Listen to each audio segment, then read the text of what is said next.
Seperti mana kamu tahu, tiada bocor. So apa boleh buat? Tempat lubang bab sana sudah terlalu rendah, ataupun dia rendah, rendah naik atas.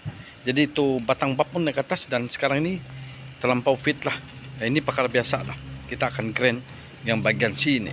Okey, bagian sini sikit lah.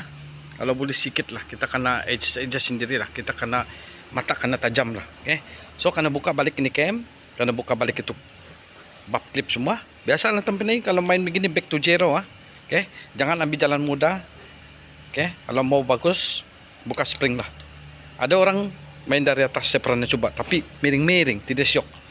Dan batu tanpa miring. Kalau kan dia lubang di sini, betul saya ambil batu grand sini, tapi tanpa miring. Sebab saya mau kasih kikir yang disiring-siring lah, ini kasih rata dia. Mau kikir tuh sudah grand sedikit, lepas itu mau kasih kikir lagi sedikit. Tapi grand tuh itu yang main peranan sebuah engine. Kalau aku terlebih daripada bukan 15, susah. Sebab saya mau dia 15 25 semua. Okey, 15 ataupun 20 lah. Kita tengoklah macam mana. Okey, kita tengok. Kalau boleh biasa kalau orang main 20 lah atau 25 lah. Okey.